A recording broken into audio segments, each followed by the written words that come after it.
বিবাহ বিচ্ছেদের মামলা প্রত্যাহারের পর নতুন করে আলোচনায় তামিল তারকা ও রাজনীতিবিদ থালাপতি বিজয় এবং তার স্ত্রী সঙ্গীতা স্বর্ণালিঙ্গম।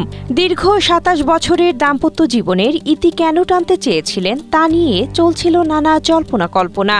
অবশেষে বিচ্ছেদ মামলায় বিজয়ের বিরুদ্ধে সঙ্গীতার আনা অভিযোগগুলো প্রকাশ্যে এসেছে।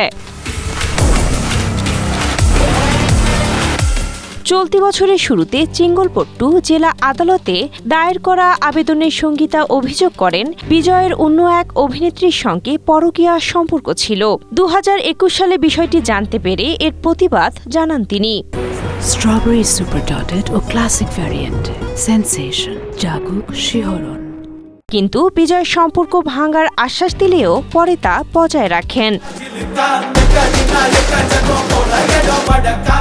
এক পর্যায়ে বিজয় সঙ্গীতাকে অবহেলাও করতে শুরু করেন, সামাজিক ও পেশাগত জীবন থেকে দূরে সরিয়ে দেন।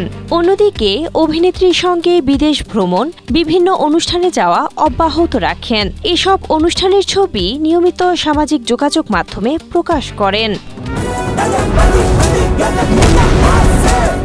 সঙ্গীতা সেই পিটিশনে উল্লেখ করেন, বিজয় কখনো ওই অভিনেত্রীর সঙ্গে তার সম্পর্কের কথা প্রকাশ্যে অস্বীকার করেননি কিংবা আপত্তিও জানাননি। সোশ্যাল মিডিয়ায় নিয়মিত সেই নায়িকার সঙ্গে ছবি পোস্ট করায় বিব্রতকর পরিস্থিতিতে পড়তে হয়েছে তাদের দুই সন্তানকে।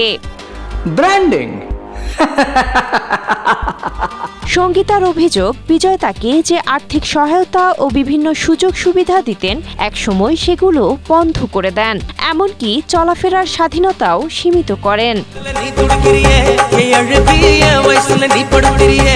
পিটিশনে নাম প্রকাশ না করলেও জানা গেছে, সংসার ভাঙার পেছনে মূলত দক্ষিণী তারকা তৃষা কৃষাণকেই ইঙ্গিত করেছেন সঙ্গীতা।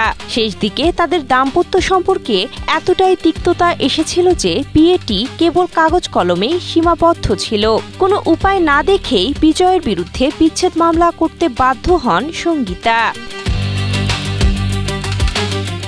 Cynthia Akhtari, Asia post.